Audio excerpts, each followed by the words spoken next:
GCC economies forecast to grow 6.5% in 2022, and Ades Arabia acquires Saudi rigs for $628 million. You're watching the Daily Brief with Forbes. I'm Ramia Faraj. GCC economies are set to grow by 6.5% this year, making them one of the strongest performing regions of the world and delivering their strongest growth in at least a decade. That's according to the HSBC Economist Roadshow, which forecasts 2023 GCC growth at 5%. For Gulf oil exporters, growth is projected at 5.2% this year, with high oil prices and robust GDP growth offsetting global headwinds. Earlier, the IMF projected MENA region growth at 5% this year, up from 4.1% in 2021. Ades Arabia Holding has acquired 7 offshore jackup rigs in Saudi Arabia from Seadrill Limited for $628 million. Ades has made a series of acquisitions in Saudi over the past 12 months.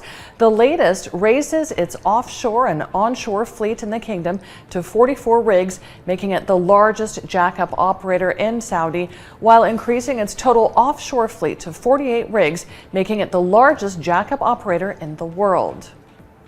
Sterling edged lower today as investors digest the news that British Prime Minister Liz Truss quit after just 6 weeks in office. The pound dipped 0.21% to $1.12 in early Asian trade after a brief rally to a high of $1.13 in the previous session after Truss announced her resignation. Analysts say the markets welcome the news of Truss's resignation, but it only removed some of the political uncertainty in the UK economy. EU leaders have reached an agreement on a roadmap aimed at putting in place measures within weeks to shield European consumers from soaring energy prices. The bloc's 27 member states have been squabbling for months over which joint initiatives to adopt, driven by the fact that energy mixes in the countries vary greatly. In the end, the agreed text said a cost and benefit analysis of a price cap for electricity generation should be carried out and that the impact beyond Europe would also be assessed.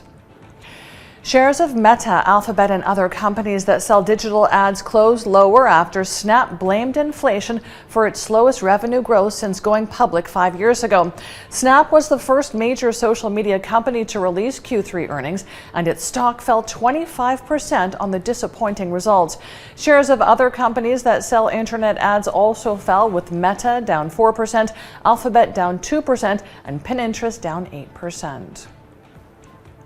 The world's top automakers are planning to spend $1.2 trillion through 2030 to develop and produce millions of electric vehicles, along with the batteries and raw materials to support that production.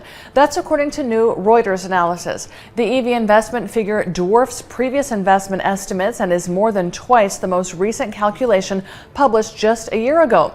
Automakers have forecast plans to build 54 million battery electric vehicles in 2030, representing more than 50% of total vehicle production.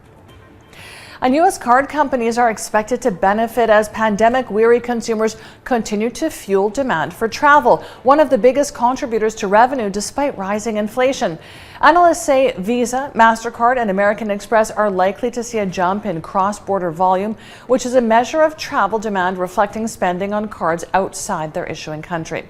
Travel insurance aggregator SquareMouth.com says pent-up demand for travel, coupled with inflation, made U.S. travelers spend 35% more this fall compared with 2021.